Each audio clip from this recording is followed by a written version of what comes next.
Hey there, this is Mr. Thomas. I'm going to show you how to create a table of values for simple interest, then I'll show you how to make one for compound interest.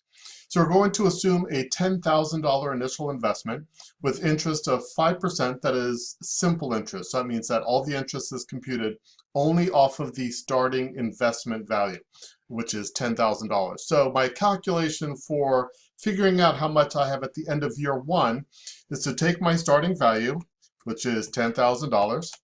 And I'm going to add to that 5%, so that's going to be 0.05 times my starting value, which is $10,000. So when I do that, my end value then is $10,500 because I just take 10,000 plus, let's see, 1% of 5% of 10,000 is $500. So that's my value. So my next starting value will be my previous year's end value. So that's 10,500. And now for my calculation, I'm going to have 10,500 plus, and I'm going to have the same interest as before. So I'm actually just going to go ahead and copy this down because it's the same amount that I'm adding on. So that means that my end value will then be $11,000. I'm going to do one more year. My start value is $11,000.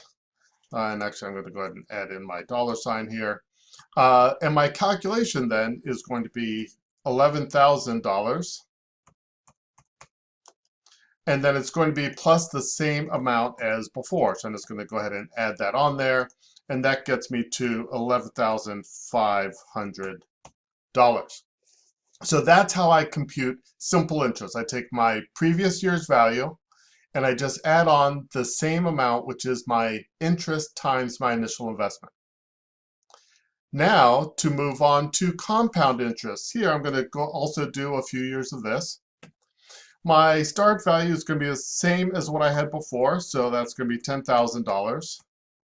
My calculation now is going to be a little bit different. So I have 10,000.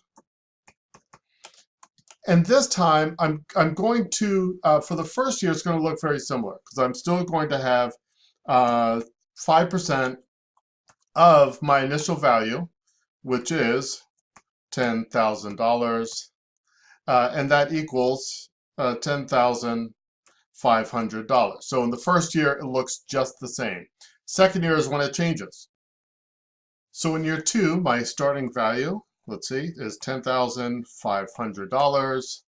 But now my calculation, what am I going to add to my 10,500?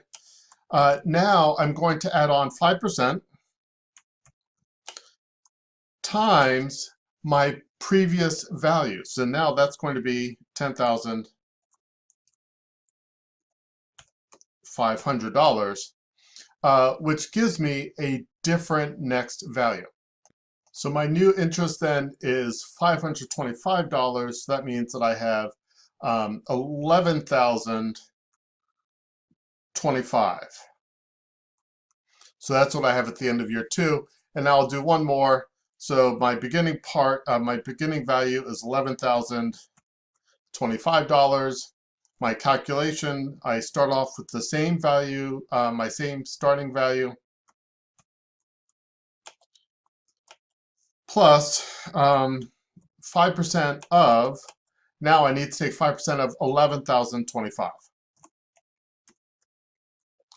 Unlike with simple interest, with compound, I always calculate my interest on whatever I have at the time.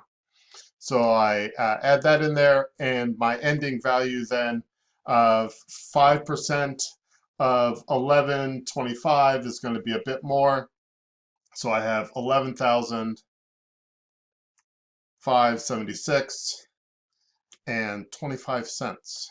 So that's how I complete the table for compound interest for this problem.